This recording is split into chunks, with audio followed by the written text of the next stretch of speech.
Once upon a time in a quaint little village, there lived a farmer who owned a donkey.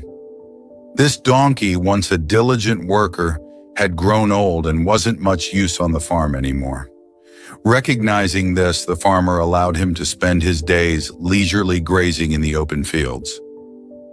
One sunny day, while the donkey was nibbling on grass, he stumbled and fell into a deep, narrow well. Trapped and unable to escape, the poor donkey was terrified and began crying loudly in distress. Almost an hour later, a passerby, who was also the farmer's neighbor, heard the donkey's desperate cries. Curious and concerned, he approached the well and was shocked to see the donkey at the bottom. Without wasting a moment, he dashed to the village to alert the farmer. Upon hearing the news, the farmer quickly gathered his neighbors, asking for their help to rescue the stranded donkey.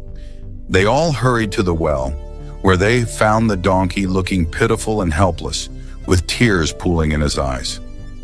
The group tried everything they could think of to lift the donkey out of the well, but all their attempts were in vain. As the day wore on, the farmer, overwhelmed by a mix of despair and practicality, made a heart-wrenching decision.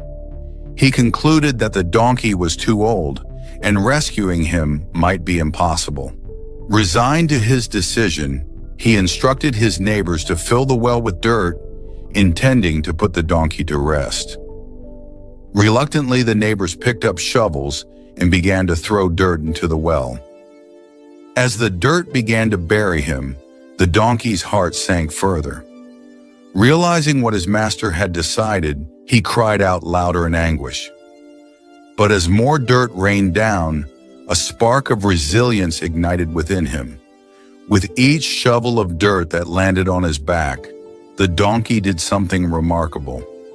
He shook off the dirt and used it as a step to elevate himself higher. Slowly and steadily, he continued this process, each layer of dirt bringing him closer to the top. After a while, the donkey's cries ceased, leaving the onlookers puzzled. The farmer peered into the well, and to his astonishment, he saw the donkey step onto the mound of accumulated soil and gracefully leap out of the well. A profound realization washed over him as the donkey trotted off into the field. He had discovered the true nature of his master's affections, or lack thereof. With a newfound sense of freedom and survival, the donkey never looked back, embracing his